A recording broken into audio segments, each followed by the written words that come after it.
Hola, ¿qué tal? Buenos días, buenas tardes, buenas noches, dependiendo de la hora que vean este video. Bueno, pues aquí vamos a ver lo que son las herramientas estadísticas y de control de calidad apoyados con Minitab 19. Eh, este video, bueno, pues lo estoy titulando como nivel 1 por la siguiente razón. Vamos a ver en este video herramientas que van a servir como apoyo para lo que es el control estadístico de calidad, pero también para lo que es ingeniería de la calidad antes de lo que es el desarrollo del producto, ¿sí? Entonces es importante que conozcamos las herramientas que se pueden utilizar para, sobre todo para poder mejorar los procesos, ¿sí? Y bueno, pues todo lo vamos a realizar con Minitab. Bien, entonces, primero que nada, pues vamos a ver que hay diferentes tipos de variables. Básicamente, pues hay dos grupos grandes que son las variables cualitativas, que se refieren a cualidades, y las variables cuantitativas, que básicamente son numéricas. En el caso de las cualitativas, encontramos nominales, como por ejemplo, pues lo que es el género, ya sea hombre o mujer, lo que es grupo sanguíneo, religión, lugar de nacimiento, la cuestión de fuma en su sentido de sí o no. eh, entonces, básicamente son nombres o categorías que se le dan a una variable con el fin de definir una característica en particular. En el caso de las ordinales, pues también cuando preguntamos, por ejemplo, escolaridad o grado en el cual se encuentra o semestre, entonces es una característica que es un nombre, pero que sin embargo lleva un orden. Por eso el nombre de ordinales. En el caso de escolaridad, bueno, pues es primero, segundo, tercero, cuarto, etcétera. En el caso de grado de satisfacción, muy buena, buena, regular, mala, muy mala, ¿verdad? Pues podemos observar el orden. En el caso de las variables cuantitativas o numéricas, pues encontramos las variables discretas y continuas, ¿sí? Ya en otras ocasiones hemos mencionado que aquellas variables que son discretas son aquellas que solamente pueden representarse por números enteros, ¿sí? Tales como el número de alumnos, número de grupos, personas que llegan a un banco, personas que llegan a un supermercado. En el caso de las variables continuas, son aquellas en las que es posible manejarlas con punto decimal, por ejemplo, la temperatura, eh, vamos, el peso, ¿sí? El sueldo de una persona, altura, edad, como nos lo menciona aquí, ¿sí? Entonces, primero es importante conocer este tipo de variables porque hay distribuciones que se centran en variables discretas y otras en variables continuas, pero tenemos herramientas como las gráficas P o la gráfica NP donde se analiza si un producto salió defectuoso o no salió defectuoso y bueno, nos ayuda a medir la proporción, pero la variable pues es cualitativa. ¿Por qué es importante conocer las distribuciones de probabilidad? Bueno, pues porque cuando observamos los histogramas de las variables, podemos ver la forma y bajo este supuesto de forma aplicamos algunas leyes que, que son válidas para cuando los datos tienen ese tipo de formas, ¿sí? Tales como por ejemplo los porcentajes que, que hay por debajo de una cierta distribución, como por ejemplo a una desviación estándar, encontrar el 68.2%, ¿sí? O a dos distribuciones encontrar pues casi el 95% o, no, o más del 95.5%, ¿sí? Y de ahí, bueno, surgen los valores z, por ejemplo, de z igual a 1.96 o z igual a 2.525, ¿sí? O z igual a 1.64 en el caso del 90% cuando tenemos pues, pruebas bilaterales. La primera herramienta con la que vamos a empezar pues va a ser el histograma. Quiero aclarar muy bien que aquí en estas herramientas las vamos a resolver con Minitab.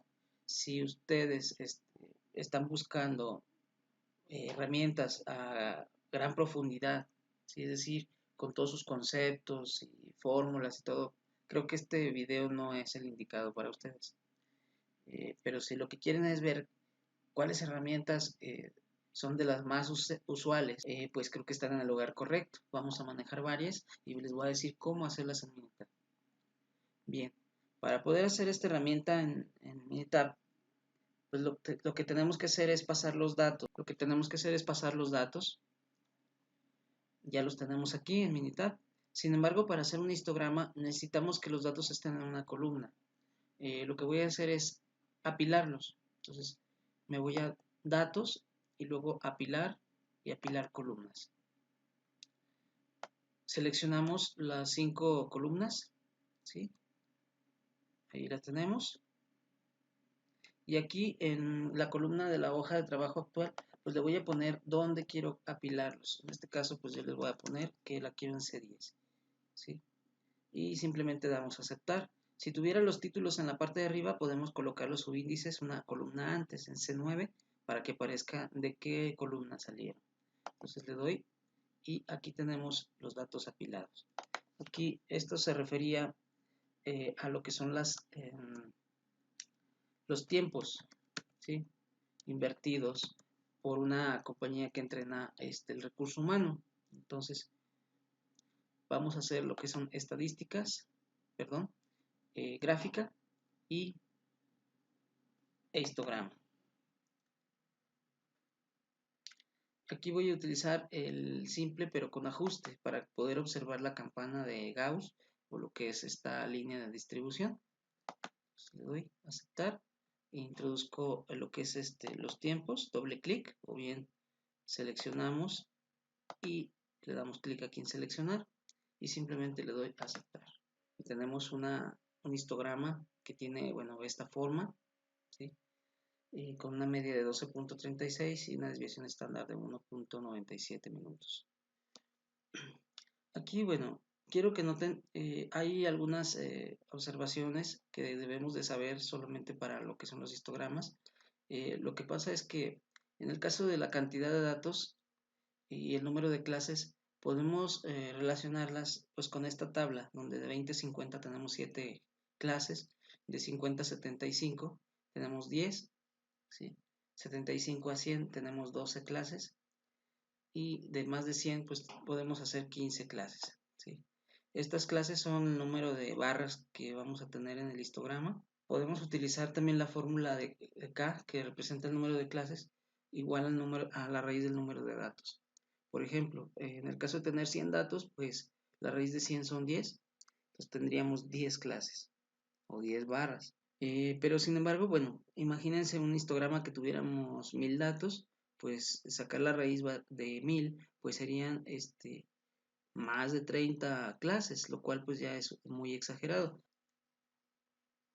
Ahorita veíamos la gráfica o la línea de distribución, pues no estamos completamente seguros de qué forma tiene, en el sentido de que hay algunas barras pues que se disparan al inicio y al final, pues ya no aplican tanto como para una distribución normal.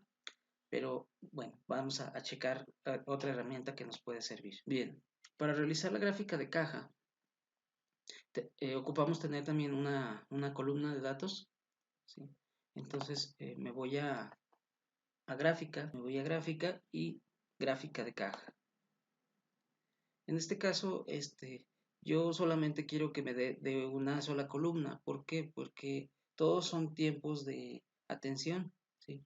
En el caso de tener, por ejemplo, como aquí que tengo C1, C2, C3, C4, que fueran evaluados por 5 diferentes entrevistadores, yo pudiera tener la de múltiples Y, ¿sí? En la que cada barra o cada caja me representaría un entrevistador, pero aquí no me lo aclaran, entonces simplemente voy a tomar de manera general todas en una sola.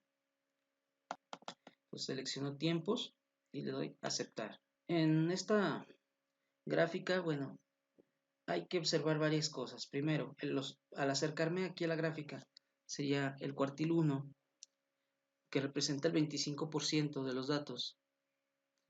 Se encuentra en un tiempo menor a 11.01 minutos. En el caso de la mediana, que representa el 50% o el percentil 50, se encuentra en menos de 12.42 minutos. ¿sí?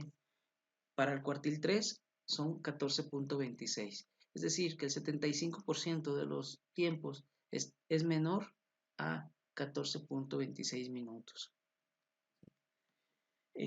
Generalmente en los procesos de calidad lo que observamos, bueno, pues son estos datos que es donde se concentra la mayor cantidad, ¿sí? Es decir, ni los más pequeños ni los más grandes, sino que aquí encontramos el 50% de los datos, digamos, para el caso de estas que le llamamos bigotes, ¿sí? ¿Qué hay que hacer con ellos para mejorar el proceso? Pues intentar recortarlos o rasurarlos, ¿sí? Es decir, dejar un rango intercuartílico más pequeño, ¿sí? O incluso a veces llegamos a encontrar valores atípicos por acá, por abajo o por encima. Entonces hay que ir mejorando el proceso con la finalidad de hacer esta parte más pequeña. Otra cosa que podemos observar en las gráficas de caja es esta línea, ¿sí? Podemos observar una mayor concentración en la parte inferior, es decir, del cuartil 1 al cuartil 2, están más concentrados los datos que del cuartil 2 al cuartil 3, ¿sí? Cuando encontramos perfectamente a la mitad de la caja esta línea, entonces lo que significa es que están distribuidos normalmente, ¿sí? ¿Por qué? Porque encontramos pues una perfecta simetría en esta parte. También podemos utilizar para conocer estas medidas en Excel los cuartiles y los percentiles. Por ejemplo, si quiero calcular el cuartil, aquí puedo seleccionar la matriz o los datos, ¿sí? Aquí no hay problema si están todos juntos, coma, y el cuartil va del 0 al 4. El valor 4 pues sería el máximo, ¿sí? El 100% o el valor más alto. Pero yo pudiera poner, por ejemplo, dime dónde está el 75% de los datos. Entonces, utilizaría el cuartil 3. ¿Sí? Entonces, el 75% de los tiempos está por debajo de 14.18 minutos. Sería igual a percentil.inc. Y aquí, al igual, seleccionamos la matriz, coma, y el K representaría el percentil, que va de 0 a 100, ¿sí? O a 1. En este caso tendría que poner con punto decimal 0.90 para decirle, dame la medida que el 90% de los entrevistadores tuvo. Entonces, punto 90 me dice que es 14.84 minutos, 90% y 75% en el caso del cuartil 3. Bien, para tener la certeza de que los datos se comportan de manera normal y al encontrar algún valor atípico, vamos a realizar una prueba de normalidad. Esta es importante porque algunos supuestos para algunas fórmulas estadísticas hacen la referencia a que los datos deben ser normales, ¿sí? Una vez que ya hemos tenido los tiempos, en esta, una vez que tenemos los tiempos en Minitab en una sola columna, pues vamos a realizar la gráfica de normalidad. Aquí en estadísticas y estadísticas básicas encontramos lo que es las pruebas de hipótesis, que las veremos ahorita a continuación, y lo que son las pruebas de normalidad de valores atípicos, e incluso cuando se quiere ver si los datos tienen una distribución Poisson, para el caso de las llegadas al banco, las llegadas a una caja en un supermercado, etcétera, ¿verdad? Entonces, aquí vamos a ver lo que es prueba de normalidad. Bien, nos pregunta cuál es la variable. Entonces, aquí damos en lo que es variable tiempos, ¿sí? La más común, pues, utilizar la prueba de Kolmogorov-Smirnov, y aquí podemos utilizar, pues, el título, prueba de normalidad en tiempos, o bien, pues, dejarlo sin el título. Le damos a aceptar y aquí encontramos, pues, los datos de nuestros tiempos ajustados a una línea de normalidad. Cuanto más cerca estén de esta línea, pues los datos son más normales. Aquí vamos a ver lo que es el p-valor. Aquí, bueno, este criterio que se analiza de la siguiente manera, ¿sí? Y básicamente para todo el tipo de herramientas, pues es el mismo criterio. el p-valor menor o igual a alfa de 0.05 para el caso del 95% de confianza, pues entonces la hipótesis nula o HO se rechaza, no es normal. Para el p-valor mayor o a alfa de 0.05, entonces la hipótesis HO no se rechaza y es normal, ¿sí? Recuerden que para el caso de p-valor se lee de derecha a izquierda, ¿sí? Si es menor a 0.05, pues cae en zona de rechazo, y si es mayor a 0.05, pues cae en zona de no rechazo. Entonces aquí podemos observar que el p-valor es de 0. mayor a 0.15, lo cual cae en el segundo criterio, donde dice que la hipótesis nula no se rechaza y por lo tanto podemos considerar que los datos son normales. Para el caso de los valores atípicos, nos vamos a estadísticas, estadística básica, y ahí encontramos también lo que es la prueba de valores atípicos. Seleccionamos nuestra variable, que en este caso serán los tiempos, ¿sí? Y simplemente damos a aceptar. Que nos dice, bueno, que no hay un valor atípico en el nivel de significancia del 5%. Aquí la gráfica, le doy doble clic. Los valores atípicos nos muestra muchas veces con rojo. Un valor atípico no necesariamente es un valor que está mal, simplemente tiene un comportamiento diferente al resto de los demás. Bueno, pues eso sería todo.